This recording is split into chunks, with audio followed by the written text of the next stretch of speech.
ಇನ್ನು ಕಳೆದ 30 ವರ್ಷಗಳಿಂದ ನಡೆಯುತ್ತಿದ್ದಂಥ ಒಳ ಮೀಸಲಾತಿ ಹೋರಾಟ ಈಗ ಒಂದು ರೀತಿ ತೀವ್ರ ಸ್ವರೂಪ ಪಡೆದಿದೆ ಅಂತ ಹೇಳ್ಬೋದು. ಬೆಂಗಳೂರಿನ ಫ್ರೀಡಂ ಪಾರ್ಕ್ ಹಾಗೂ ವಿಧಾನಸೌಧದಲ್ಲಿದ್ದಂಥ ಒಂದು ಹೋರಾಟ ಪ್ರತಿಯೊಂದು ಜಿಲ್ಲಾ ತಾಲೂಕುಗಳನ್ನ ಹೊರತುಪಡಿಸಿ ಈಗ ಪ್ರತಿಯೊಂದು ಗ್ರಾಮಗಳಲ್ಲಿಯೂ ಕೂಡ ನಡೀತಿದೆ ಅಂತ ಹೇಳ್ಬೋದು. ಒಂದು ರೀತಿ ಜನಾಂದೋಲನವಾಗಿ ಪರಿವರ್ತನೆಗೊಂಡು ಒಳ ಮೀಸಲಾತಿ ಹೋರಾಟ ಏನೋ ಒಂದು ಅಂತಿಮ ಘಟ್ಟಕ್ಕೆ ತಲುಪಿದೆ ಅಂತಲೇ ಹೇಳ್ಬೋದು. ಈಗ ಅದ್ರ ಬಗ್ಗೆ ಮಾತಾಡಲಿಕ್ಕೆ ನಮ್ಮ ಜೊತೆ ಒಳ ಮೀಸಲಾತಿ ಹೋರಾಟಗಾರರಾದಂಥ ಭಾಸ್ಕರ್ ಪ್ರಸಾದ್ ಅವರಿದ್ದಾರೆ. ಬನ್ನಿ ಅವ್ರನ್ನೇ ಮಾತಾಡ್ಸೋಣ. ಏನು ಸರ್ ಇದು ಒಳ ಮೀಸಲಾತಿ ಹೋರಾಟ ಇಷ್ಟು ವರ್ಷ ಇದ್ದದಕ್ಕಿಂತ ಈಗ ತೀವ್ರತೆ ಪಡೆದಿದೆ ಅಂತ?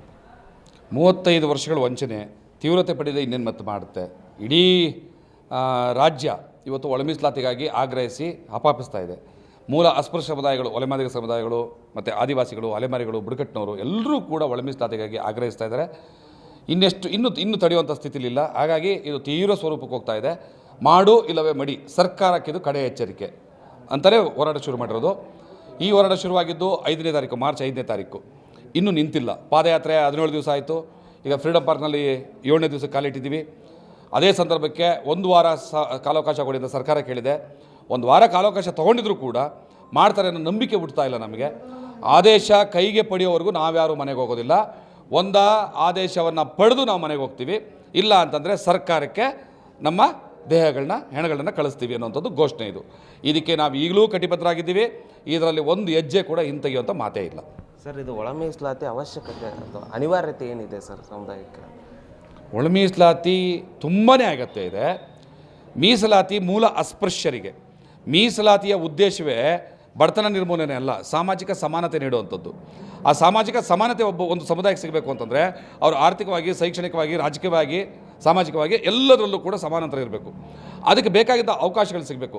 ಇದು ಮೀಸಲಾತಿ ಅನ್ನೋದಕ್ಕಿಂತ ಹೆಚ್ಚಾಗಿ ಪ್ರಾತಿನಿಧ್ಯತೆ, ರೆಪ್ರೆಸೆಂಟೇಷನ್. ಇದು ಎಲ್ಲಿ ರೆಪ್ರೆಸೆಂಟೇಷನ್ ನಮ್ಮದಿಲ್ವೋ ಅಲ್ಲಿಗೆ ತಲುಪಲಿ ಅಂತ.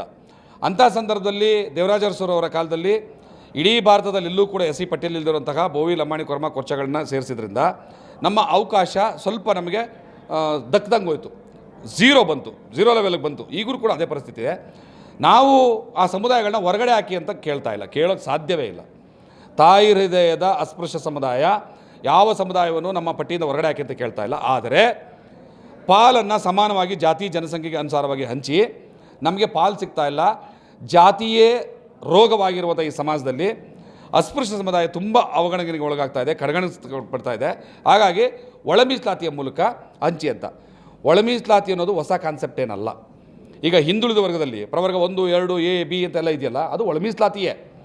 ಹಿಂದುಳಿದ ವರ್ಗಗಳಿಗೆ ಸಾಮಾಜಿಕ ಅಸ್ಪೃಶ್ಯತೆ, ಸಾಮಾಜಿಕ ಬಹಿಷ್ಕಾರ ಇಲ್ಲದೇ ಇರುವಂಥ ಹಿಂದುಳಿದ ವರ್ಗಗಳಿಗೆ ನೀವು ಒಳ ಮೀಸಲಾತಿ ಕಲ್ಪಿಸ್ಬೋದಾದರೆ, ಇವೆಲ್ಲದಕ್ಕೂ ಒಳಗಾಗಿರುವಂತಹ ಒಲೆಮಾದಿಗ ಸಮುದಾಯಕ್ಕೆ ಯಾಕೆ ಒಳ ಮೀಸಲಾತಿ ಕೊಡಲ್ಲ ಅನ್ನೋಂಥದ್ದು ನಮ್ಮ ಡಿಮ್ಯಾಂಡು.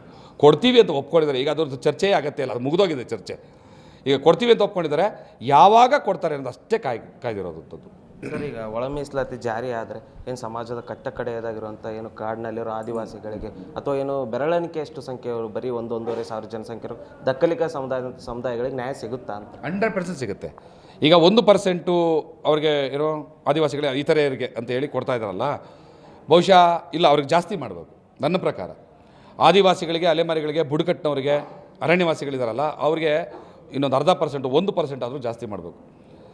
ನಾವೇ ತಿನ್ನಬೇಕು, ನಾವೇ ಇರಬೇಕು ಅನ್ನೋಂಥದ್ದು ಹೋಗ್ಬೇಕದು.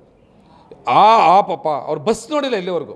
ಎಷ್ಟೋ ಸಮುದಾಯಗಳಿಗೂ ಇಲ್ಲಿವರೆಗೂ ಕೂಡ ಕರೆಂಟ್ ಗೊತ್ತಿಲ್ಲ ಅವ್ರಿಗೆ, ಒಂದು ಲೈಟ್ ಆನ್ ಆಗಿದ್ದು ಗೊತ್ತಿಲ್ಲ ಆ ಸಮುದಾಯಗಳಿಗೆ.